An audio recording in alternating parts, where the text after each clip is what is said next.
Hi there all, this is our manganese dioxide aluminium carbon cell. It's constructed the same way as the copper and carbon cell, but the manganese dioxide is only 1 gram of manganese dioxide smeared around the copper wire. The copper wire is only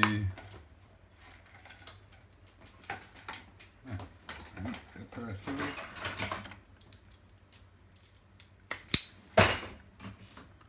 only that thick, not very thick at all. There's 1.5 foot wrapped around the bottom of that electrode, and it took 2 drops of sulfuric acid to decloudify the zinc sulfate. So that's in the tub as well. It's not much, it's not, I mean, it was just a couple of drops, and that was enough to turn it. This is its 4th charge. It's getting charged at it's about 1.8 volts on a charge after a half hour, and we've only been charging them for half an hour. And the first one, this is the first test, and we got 24 minutes and 10 milliwatt hours. The second charge, we got 13 milliwatt hours and 31-minute run. The third one, we got 57, we're increasing, same charge, and we got 21 milliwatt hours there. And the fourth one, we're 38 minutes and we got 14 milliwatts. What was the other one? 14 on this one and 21 on that. So we dropped, but I think the accumulated charges are having something to do with it. It's got a small charge and then a small run time, and then we charge it up for another half hour and it gets a bit longer because there was still charge left in the cell, I think. It's extremely low voltage, I'm not sure. There's no copper in the solution after 4 charges on this voltage at all.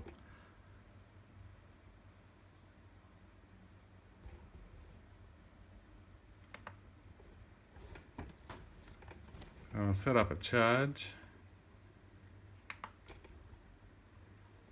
set the timer, and connecting the charge. It's only drawing 50 milliamps down there.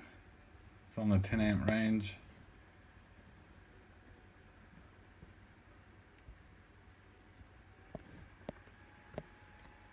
And in a half hour it doesn't really go up past 2 volts at all.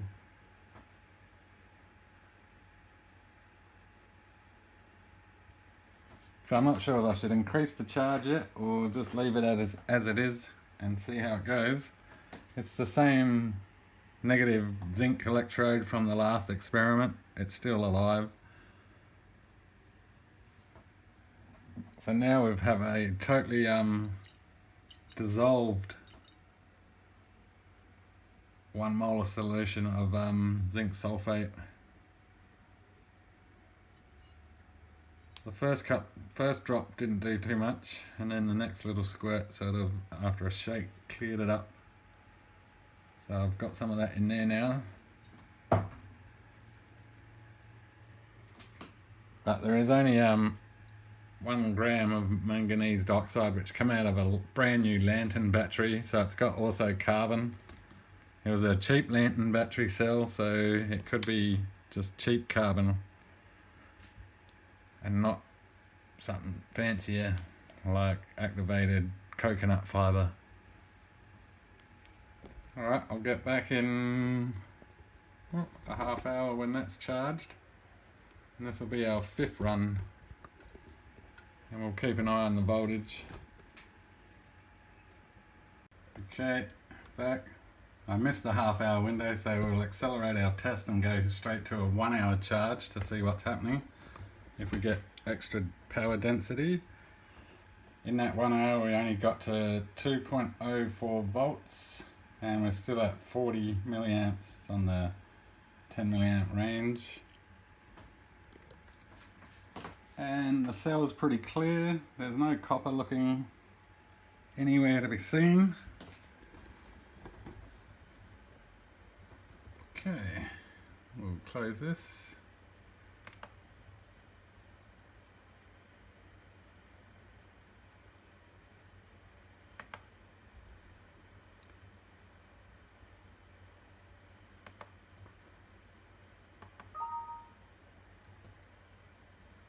Okay, disconnecting the charger. We're at 1.3 volts. We'll go down to 1. Alright, so I'll start a time lapse and we'll film this.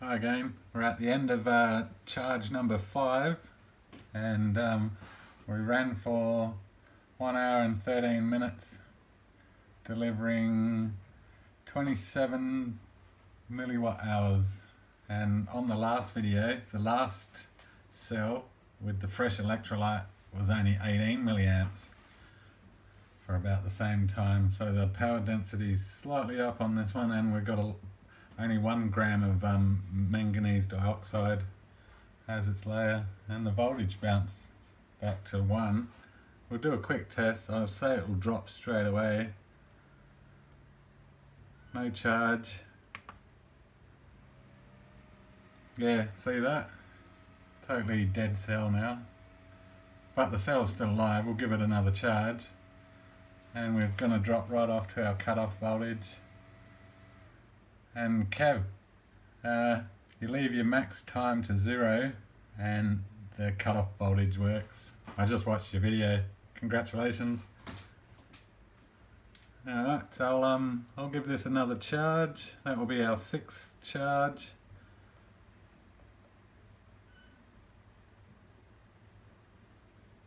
And I'm going to keep the voltage down. Last time when I hit the 3.5 volts, damaged the cell going by the charts, the flow, the power curve charts. I was just watching them then. And yeah, the performance after that 3.5 volts dropped dramatically. I should have cleaned the tub out. I do believe it's the copper floating around, shorten the paths out. Alright, I'll give this a charge. And one other thing, keeping the charge down. The cell is really clean. We've had 5 charges and discharges. And you can still see the spoon quite clearly. I've separated them a bit better with that spoon. I've wedged it across so it doesn't cover the cells.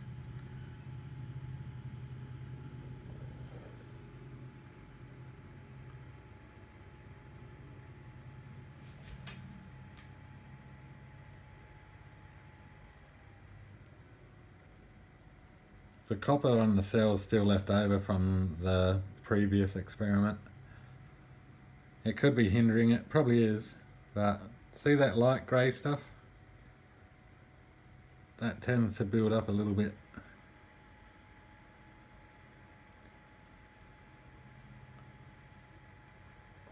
And see the fluffy little tentacles coming off of that wall? Well, it's not normally fluffy, so that's something. That didn't happen in that cell. Alright, I'll post this little one now, and thanks for watching.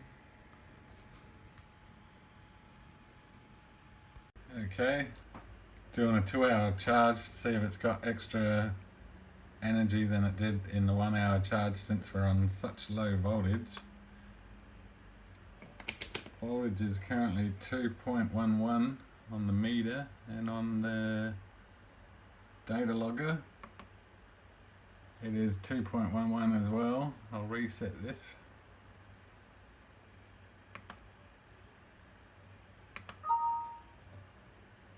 Okay, I'll disconnect the charger, should drop in voltage.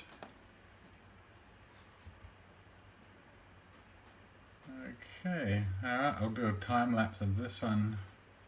Alright, I'll be back when it discharges.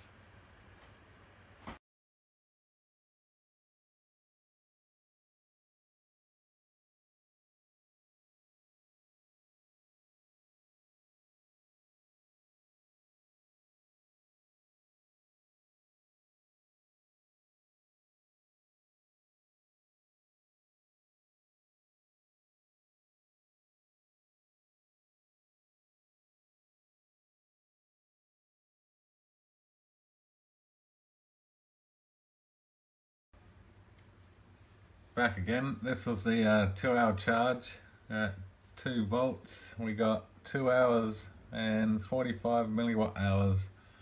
So a longer charge at a slower rate for this manganese dioxide cell actually is alright.